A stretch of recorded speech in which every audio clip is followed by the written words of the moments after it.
Well, welcome to Calm Under Fire, where we talk about leadership when it actually counts. I'm Colonel John Boggs, and today we have Paul Thompson. Paul is a former U.S. Army warrant officer. U.S. Army warrant officer. Love it, folks. Brown Star recipient and operational leader who specializes in bringing clarity to complex systems. So today, Paul works as a fractional COO, embedding with manufacturers and business owners to streamline operations, reduce costs, and build leadership teams that can sustain results. From managing over $500 million in assets during deployments to leading operational turnarounds in global organizations, Paul's work today sits at the intersection of discipline, execution, and people. This conversation is about leadership under pressure, folks, operational clarity, and what it really takes to bring order to chaos. All right. Paul, thank you very much for joining me today. Absolutely, John. It's a pleasure to be here. Thank you. Well, sir, will you mind if we just jump right in? Absolutely. Let's do it. Great. Paul, what was the moment, either in the Army or in business, when you realized that calm was a leadership skill, not just a personality trait? I would have to go and say it had to, when I realized that more than anything was a combat detour in Iraq. As we were, consistently engaged by insurgents with indirect fire, us as officers primarily had to maintain our calm so that our subordinates could see the fortitude of our leadership. We had to show that we were there to do a mission, regardless of the conditions that we were putting ourselves into, and that we had to be that position so that way they saw us as that leader. If a leader in that condition were to crumble or show fear in this sign of adversity, destroys the credibility of that leadership. And for me, I could not do that.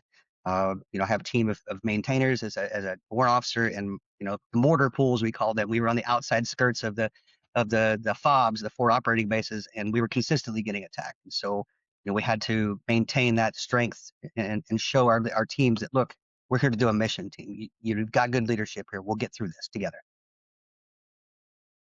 Wow, that's awesome. That is truly awesome. Thank you, sir. Thank you. You led logistics and readiness under real pressure in the Army. What translated cleanly? What translated into business? And how did you do that? So in the logistics realm, the chaos is real. You're still working with planes, trains, automobiles, and boats. And across all methods and modes of transportation, there is challenges. In the military, it may be a little bit more streamlined because that's effectively how we get around the globe. But in the civilian world, it all has to do with the dollar. So when you start affecting prices and costs about moving or transporting goods and services, it creates a level of stress. So although different than in maybe a combat environment, in the civilian world, once you start adding stress to an environment, it causes disruption in execution. And so us as leaders, we have to be able to clarify the noise, get through the noise, and understand that we have something we still have to execute. The goods have still got to get there. I understand there's a snowstorm. I understand that there's problems at the port. What are we doing to ensure that we're communicating how we're going to get those deliveries to occur? What are we doing to ensure that our customer understands that we're in situations that are outside of our control? Oftentimes just breaking down the communication and saying to not only your people, but your customers, the situation is what it is. They understand. I mean, everybody's people, and people understand that we all have situations we go through. In the realms of logistics, it's a daily endeavor to overcome challenges with transportation. It's part of the normal activity. How do we get around it? How do we ensure communications there? If we communicate clearly on the situation, most often customers and even the people you're working with will understand, and they'll work together to try to solve it or be at least lenient enough to get it to the point of delivery. Paul, that's that's really wonderful that you said that. It's interesting that you said that, because one of the things I found in working with a lot of the people that I work with is they want more information. They want everything to be, I need more data. I need to know more, and quite frankly, you got what you got. Um, and yet I've seen leaders who just didn't want to move. they'd rather go to the head or to the latrine and throw up than make a decision. So how do you manage? How do you manage when the imperfect information? How do you get through that?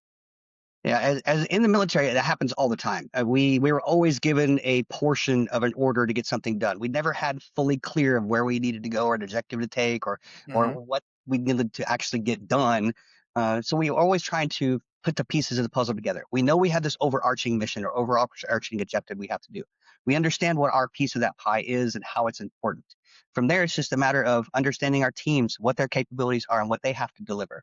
And then us as leaders, we have to put the understanding of what the overall mission is, understanding what our team is, and then putting very clear guidelines and objectives and executables to our team so they can execute.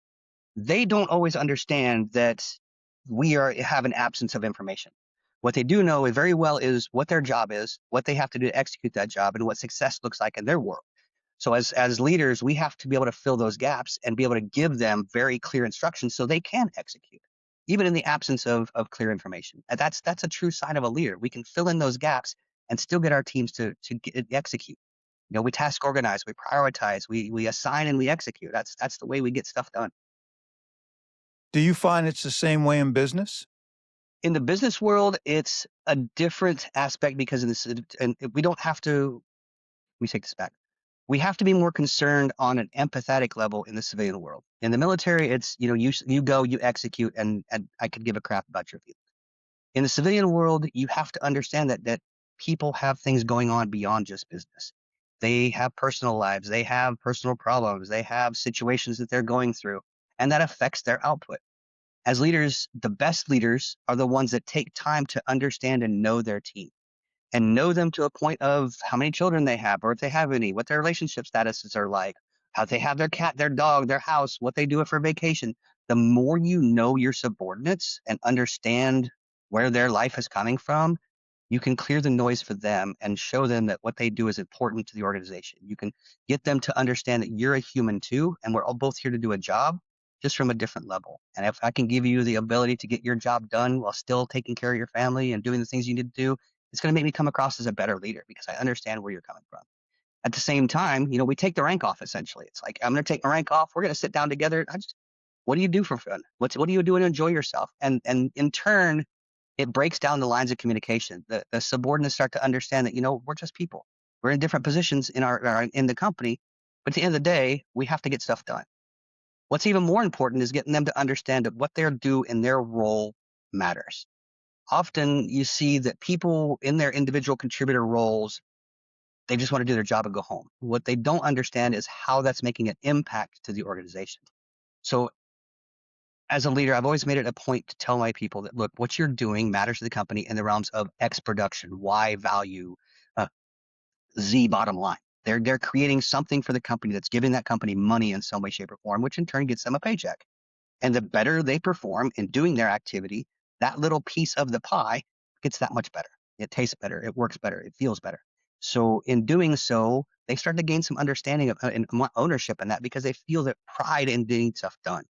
Once you can get your team to really feel prideful in what they're doing, their level of execution goes way up. And then you as a leader, your job gets easier. You get to a point where you don't even have to assign them anymore because they know their job. They know their activities. They know what they have to get done. You then just have to follow up to ensure things are done to a certain standard. It makes life easy. It's all about getting to know your people. And the best leaders definitely do that. Have you, well, let me rephrase that. Have you ever seen leaders or noticed how leaders, to in an effort to be empathetic, accidentally go the exact opposite way? They create noise, they create chaos. Hey, you think you just helped me? Oh my God, you left me with my head spinning. Have you ever seen that happen? I have when it comes to a leader that is overly emotionally charged, meaning that if there's challenges or problems in an organization and the leader comes in because they're under pressure and they don't know how to control their own emotions, that is transferred to the individuals below them. They feel that, they see that. They see that this person isn't as in good a control what they should be as a leader. We have to be very good as leaders to be able to control the chaos, control the noise, and come across as professional and understanding in a way that our team feels confident that what we're telling them is needed for a reason. If we come in emotionally charged, our teams, they don't want to execute because they think you're operating on emotion versus operating on fact or operating on necessary or operating on process. To take a moment as a leader to settle ourselves, take a deep breath, realize that you're in a position where, yes, you're under stress, but your team doesn't need to see you that way. Elevates you. Your team sees you as confident. They see you as inspiring. They see you as a leader that is willing to deal with the stress and help you to do your individual job. It's a wonderful way to be a leader. Now, is it hard? Is it hard? Absolutely. It's tough to take the pressure of life and squash it to a point where your subordinates can't see it. There's an old saying, never let them see you sweat. That absolutely holds true. As a leader, yes, we're under tremendous pressure to execute, to get that bottom line where it needs to be. But our team doesn't need to see that. They need to see the positivity. They need to see the leader that's happy to be there, the leader that's enjoying to be around. Because with that, they're going to gain respect for you. And in turn, they're going to execute whatever it is you need them to do. Wow, very good. Excellent. Where do leaders most often miss the connections? How do they do that? Where have you seen that? I think it comes from a couple different things. Leadership misses connections when they're, one, self-absorbed, or Oh, two, they are not empathetic. So those two things are kind of separate. When someone is self-absorbed, they're more in it. It's the statement of what's in it for me. This is all about me, my world, me, me, me. And a good leader understands that it's not about me. You didn't get in your leadership position because you did it on your own. Everyone gets there because someone helped them get there, or there was other people that were there along the way. The path to success is never a straight line, and you never do it alone. So to go in as only a me kind of leader, you're going to lose the respect to your team. They're not going to want to work for you as hard. Then when it comes to the empathetic side, to understand your team is ultimately important. What is it that drives them? What is it that motivates them? Often you'll see people will say that we want to give you a bonus as a motivation. hmm So what probably would have been better is to give them a day off. They would probably enjoy that a lot more. So you have to know your team and what motivates them to really get them to want to excel and want to do their job. Some hmm people would look at it as I just want a little less off my plate. I'm very busy. It stresses me out. Take something off my plate. I'll be very happy. So it's just taking the time to be empathetic to your team's needs. What do they want? What drives them? What inspires them? What motivates them? And then hmm how do you, as a leader, leverage those to get the best out of it? hmm Okay. Okay. Empathetic. You've hit empathetic a few times here. So it seems like there's a theme here that leaders need to be empathetic. Absolutely. So I say this a lot because when we come out of the military, we lack empathy. We lack emotional intelligence. We're Uh-huh. so used to just executing orders without regards to personal feelings. It's do the job regardless of how you feel about it. I don't care. And when we transition out, it's a struggle for many of us. We struggle with the fact that the civilian world doesn't like to execute. They don't like the work. It seems that way. Now, sure, there are certain people that do, but it comes down to more of understanding their personal situation to get to the point where they want to start executing. And it's taking that time as a leader. We really do need to understand where our people are coming from. What it in turn does is you need to internalize yourself. What is it about you that drives you? What is it about you that motivates you? What is it internally inside that drives you as a person to really want to execute and be a good leader? If you're taking time to be empathetic and understanding to your people, you do the same thing with yourself. And the self assessment is often harder than taking the time to get to know your people. No one likes to criticize themselves. No one likes to take time to understand what's inside my head. What is it that's driving me? Why am I this way? What can I do to be better? How can I be more approachable? These kind of things, it's great for a leader to internalize how they are as a person. So empathize not only with your people, but empathize with yourself too. You're a human as well. Now, that's you hit on something here, and I'm going to throw this word out because when you talk about our experiences in the military, and you're 100% correct. Where does discipline come in? Because we also come out, we're very disciplined. We are. Yeah, in the military, that's one area that we excel at is the level of discipline. We will get stuff done like no other. It's always great for me to see that I have operators that are from former military. because they understand what execution means. They understand about get stuff done. Uh, in the civilian realm, it's their ability to understand execution comes typically from a schedule. They adhere to a schedule and they understand what a schedule is and find a way to get them to meet that schedule is really what the leader wants to do. Military is used to operating in lack of clear guidance. We do it all the time. In the civilian sector, the guidance is what the civilian world needs. They need to understand a little bit bigger picture, how they fit into this pie, how is it that their job is important so that they can execute. And then it's there's a little bit of accountability that needs to come into play. In the military, we're taught very well when it comes to accountability. Your actions are directly the result of what you do, and you're held to those standards. In the civilian world, accountability is lacking a lot of times. And Hmm. so with that, it also has a direct impact on the level of execution. If you're not held accountable for what you're supposed to be doing, the chances are you're probably not going to do it. Also, if you don't own up to what you're supposed to do, often just getting your subordinate to say, I'm going to do XYZ, they're usually going to execute because they said they would do it. So if we can find ways to motivate them to show our leadership capabilities, give them clear guidance, give them a schedule to adhere to, and make sure they understand what their role is, they can usually get the job done. But really what we as leaders need to do is follow up to ensure it gets done. Hmm. You said, and they get the job done.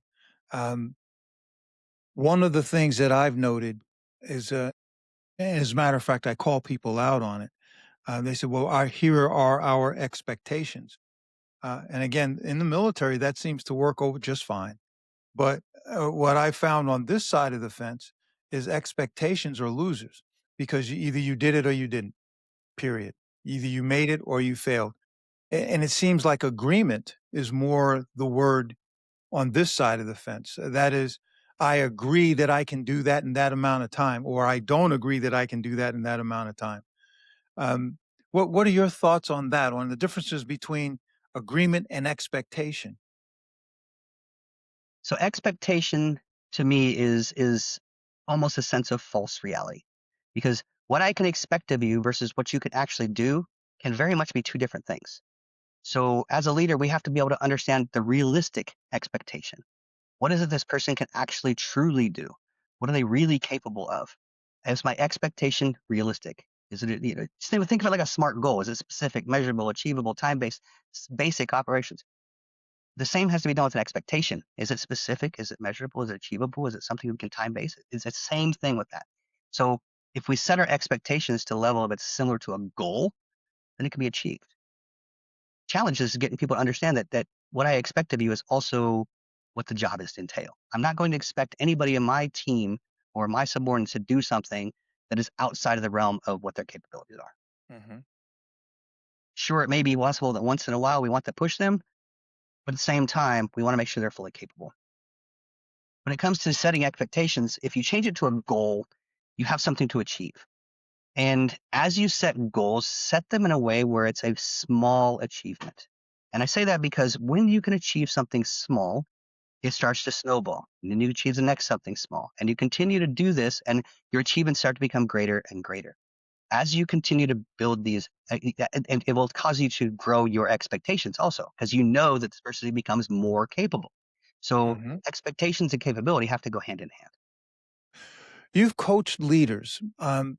You've coached leaders to make decisions without having perfect information. So, how do you help people build confidence in that space? How do you get people more confident?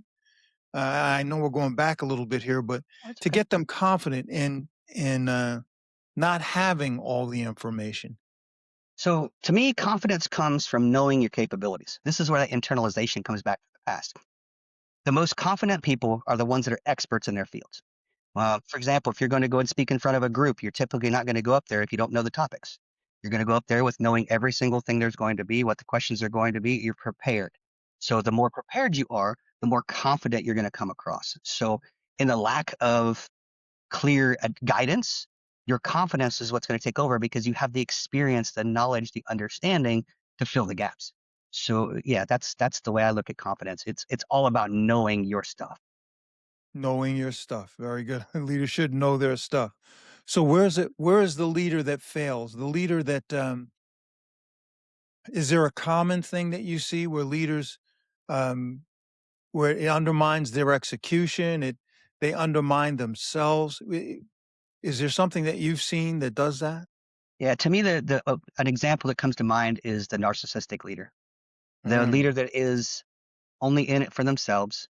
They don't take the time to see the bigger picture. When mistakes happened, they blame everyone else but themselves. It creates a toxic environment.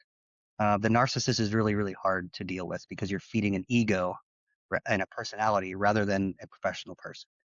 And it creates problems across the organization. It creates almost a toxic environment in a sense because they're so consumed with their own well-being, their own self-worth, their own personal gain that mhm, they will walk over whoever they need to be able to get what they want.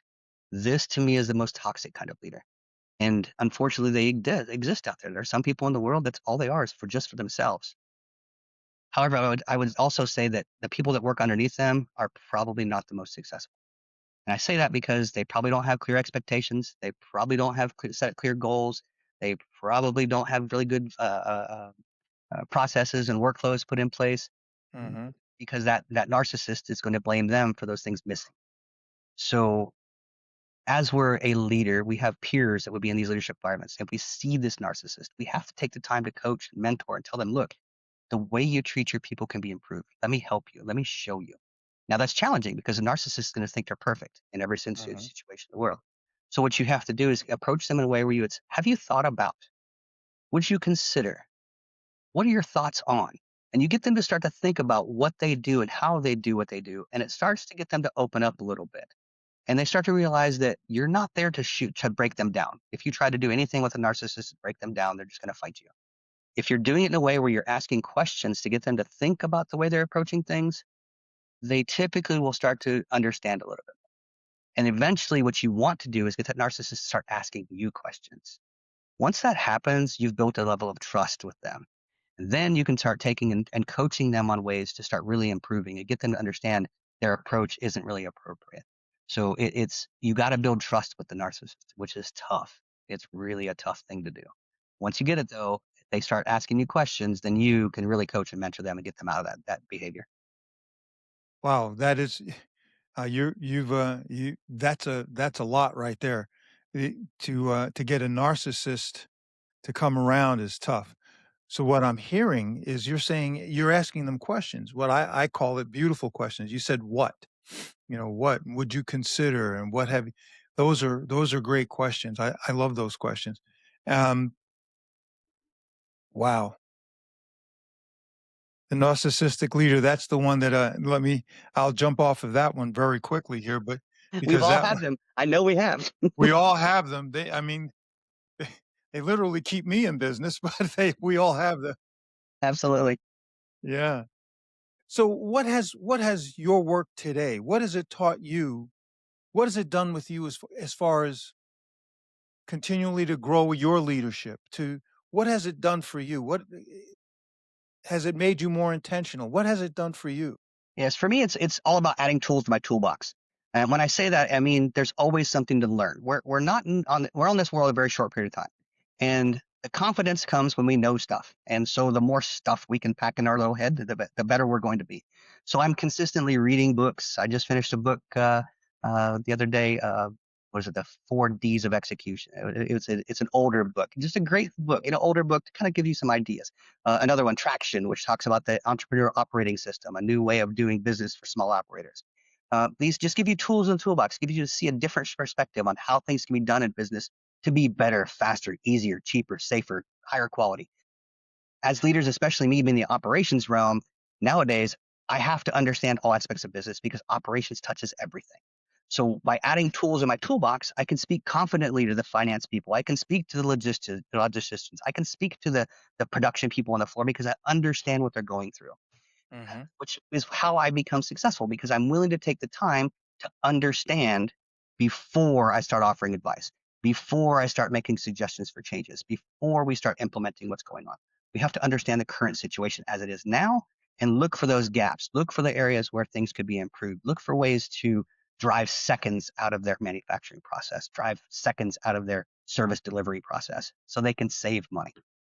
It takes adding tools to the toolbox, understanding what you're talking about, and then taking time to speak to the people. I mean, really get them to understand that you're there to help, not there to just change things. Hmm. Well, you know, Paul, I would stop and say that some people would look at you and say, "Oh, well, that's so easy for Paul. He he knocks it right out. Let's just get Paul on it." Could you talk just a little bit about those things, or something that people say, "Oh, well, it's so easy for Paul." Well, Paul actually knows. You know what? It took me a long time to get to this, It but absolutely. yet people look at you and they say, "Oh, it's so easy for him." Yeah, again, it comes back to internalizing. When you're considering a role for whatever that role may be, you have to look at what tools do you have to fulfill that role and what tools do you not have.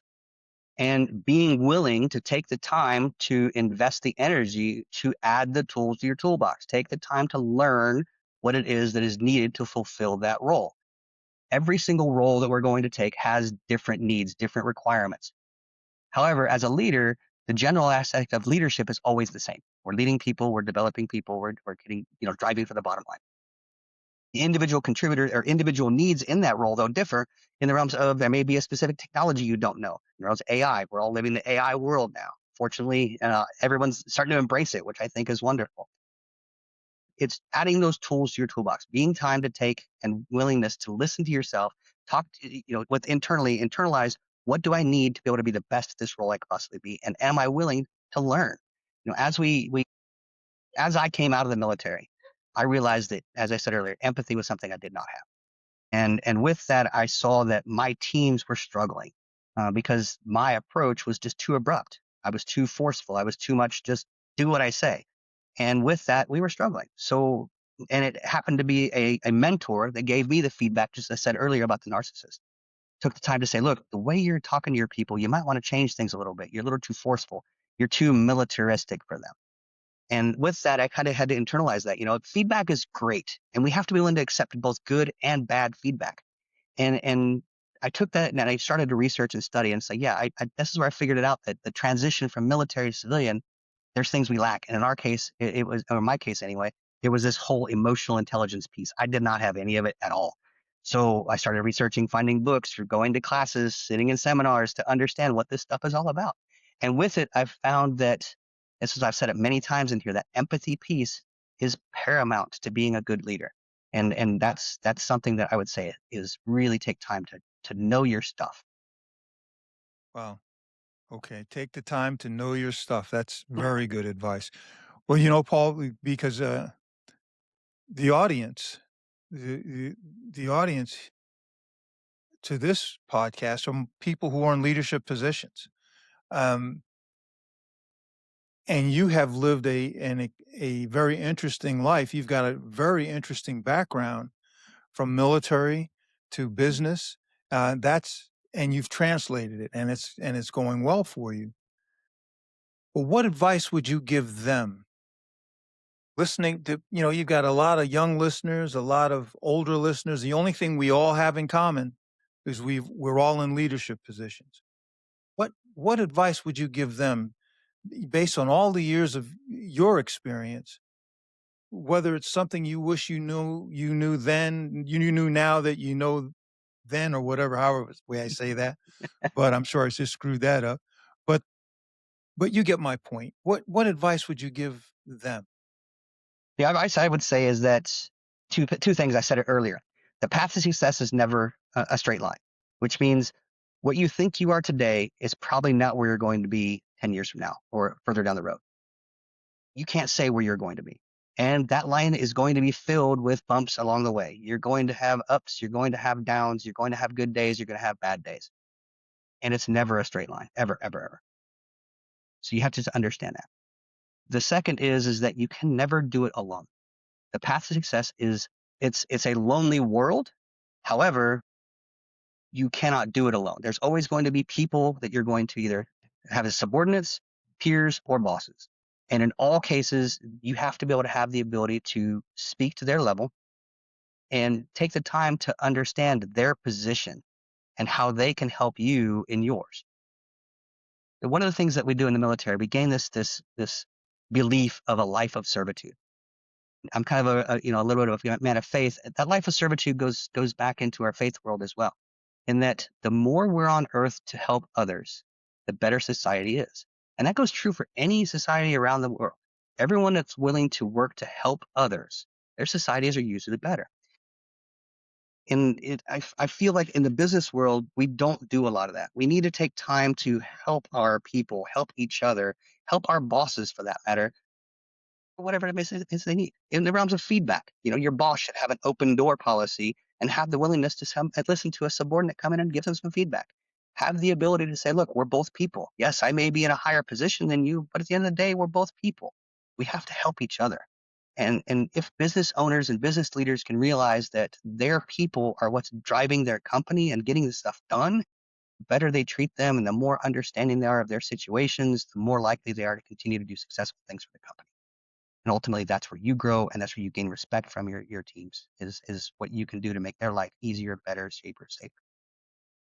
Great. Thank you. Paul, for leaders who are listening, who recognize the kind of complexity and that we've been talking about, um, and they want to gain more clarity or consistency into their operations, what's the best way for them to reach you? How could they reach you? Absolutely. The fastest and easiest way to find me is on LinkedIn. I'm found at Paul Thompson MBA. I'm also a member of the Proper Group, which is theproper.group. You can find me in there as well. I'm happy to connect and work with others in the realms of operational excellence. I really enjoy getting in the weeds and helping others to drive cost out of process. I really enjoy the manufacturing environment and working with manufacturers to improve what they do, and then also working with junior level leadership. So as I'm in an organization and working on an operational issue, I also coach and mentor and develop their leadership teams. As we're changing things in process, the leadership team, the junior leadership team, is the one that's driving those changes. So if I'm going to have the time to go in and help to improve a business position, I also want to take the time to improve the leadership position as well. Because once we make changes, it's those junior leaders that are the ones driving those changes to success. So as leaders, we're recording on it, we're reporting on it, we're making sure it's getting done. But ultimately, it's those junior managers, those junior leaders that are driving to make sure that those operators are getting the job done. So if we take time to develop them and get them to understand the stuff we do at the senior leadership level, to understand their team, understand how to motivate, understand how to distribute information, it makes the whole organization grow. So I'm not a one-stop shop. I'm here to help on operations, but I'm also going to help develop your teams. Paul, thank you very much. And uh, folks, if let me sum this up real quick. Empathy. Empathy, empathy, empathy. Leaders, you've got to have some empathy. You've got to be empathetic. Narcissistic leader, you need help. You need to get up with Paul. Um, you can't do it alone. You cannot. And you can find Paul on LinkedIn, the proper, the proper dot group, proper dot group. Manufacturers, hey, manufacturers, junior leaders, you need some help. Paul's the guy. Okay. All right, folks. Hey, thank everyone for listening. Until next time, out here. Thank you so much.